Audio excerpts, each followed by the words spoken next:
Hello everyone and welcome back to another video from Gaming Basics. In this video, I'm going to show you how to unmute emotes on the Clash Royale game. So let's get started right away. First of all, just open up the Clash Royale game on your device, and once it is opened up and you have completed the basic tutorial, you will gain access to the main menu. By this point, you will have completed a few battles, so you will have already unlocked a few emotes within your game collections. In order to access these emotes, you can simply tap on the collection option at the left side of the game. Tap on this until you see the emote deck, and you can tap on the emote deck option to see how many emotes you have unlocked so far. Underneath the active emotes or the unlocked ones, you will be shown all of the emotes that are yet to be unlocked. Now, as you unlock more emotes, they will appear in the upper section, which you can use within your chats or while playing the game.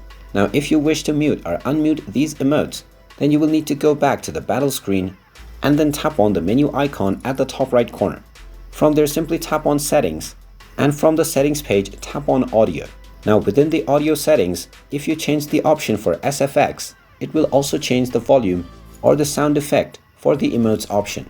If the SFX is turned to off, then this will mute the emotes as well. So in order to unmute your emotes, if they have been muted by accident, you can tap on this option to unmute them. You can come back to this screen anytime to modify your settings for your emotes or game volume. And there you have it. That is how easy it is to unmute your emotes on the Clash Royale game. If you find this video helpful, make sure you hit that like button and subscribe to our channel if you haven't done so already. Also ring that notification bell to never miss another update from us.